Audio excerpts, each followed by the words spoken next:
World health organisation ने 14 अगस्त 2024 को mpox के केसेस बढ़ते देखकर इसको ग्लोबल हेल्थ इमरजेंसी करार दिया।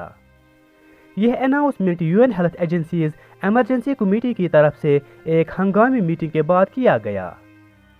मंकी पॉक्स, जिसको शॉर्ट में एमपॉक्स कहते हैं, आखिर कौन सी बीमारी है? एमपॉक्स एक वायरल डिजीज है जो कि मंकी पॉक्स वायरस के इन्फेक्शन से होती है। मंकी पॉक्स वायरस के सबसे ज़्यादा ह्यूमन केसेस अब तक वेस्ट अफ्रीका में देखे गए। यह वायरस सबसे पहले 1958 में मंकीज़ में आइडेंटिफाई किया गया था, इसीलिए इसका नाम फिर मंकी पॉक्स वायरस रखा गया। Monkey pox virus small pox virus की फैमिली से ताल्लुक़ रखता है। मंकी पॉक्स के पेशेंट का मेन सिम्टम बॉडी पे रेशेस होते हैं, वह भी ज़्यादातर hands, feet, chest, face, mouth या जेनिटल एरिया के पास होते हैं।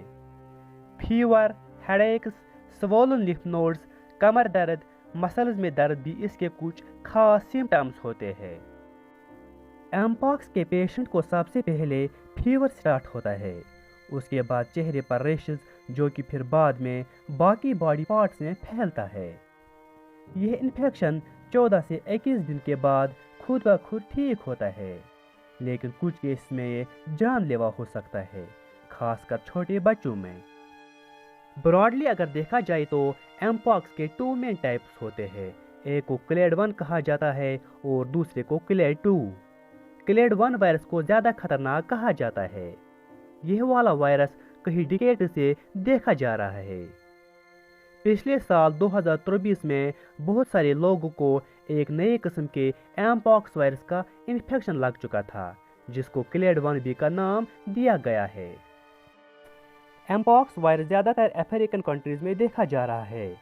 Africa centres for disease control and prevention के एक बयान के मुताबिक 2024 के स्टार्ट से जुलाई के एंड तक 14,500 एमपॉक्स इन्फेक्शन केसेस अफ्रीका में पाए गए, जिनमें 450 पेशेंट्स की डेथ हो गई।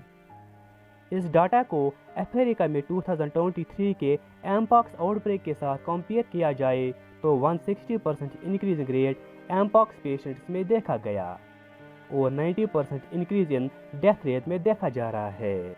2022 में जो एमपॉक्स इन्फेक्शन की हेल्थ इमरजेंसी डिक्लेयर की गई थी, उस टाइम एमपॉक्स वायरस क्लेड 2 का इन्फेक्शन बढ़ गया था, जो कि आमतौर पर माइल्ड रेट का इन्फेक्शन जाना जाता है।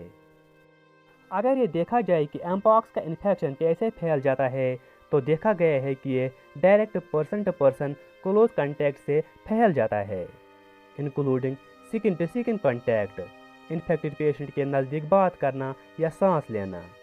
यह वायरस बॉडी के अंदर broken skin, respiratory tract, eyes, nose या माउथ से जा सकता है। यह वायरस पेशेंट के बेडिंग, क्लोथिंग या टॉवल से भी फैल सकता है।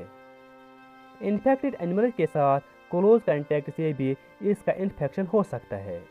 2022 में जो ग्लोबल आउटब्रेक इस वायरस का हुआ था, वो मोस्टली सेक्सुअल कांटेक्ट से हुआ था। आज के टाइम में जो आउटब्रेक DR कांगो में एमपॉक्स का हुआ है, वो सेक्सुअल कांटेक्ट और other forms of close contact की वजह से हुआ है। एमपॉक्स का वैक्सीन अवेलेबल तो है, लेकिन ये खाली उन लोगों को दिया जा सकता है जो कि इन्फेक्टेड पेशेंट के क्लोज कांटेक्ट में आए हो या एमपॉक्स का इन्फेक्शन लग चुका हो। इस टाइम एमपॉक्स वैक्सीन का कोटा वर्ल्ड में बहुत कम क्वांटिटी में अवेलेबल है। वर्ल्ड हेल्थ ऑर्गेनाइजेशन ने रिसेंटली ड्रग मैन्युफैक्चरर्स को ये हिदायत दी कि एमपॉक्स वैक्सीन को इमरजेंसी यूज़ के लिए जल्द अज जल्द आगे पहुँच जाए, अगर उन वैक्सीन को फॉर्मली अप्रूव भी नहीं किया गया होगा।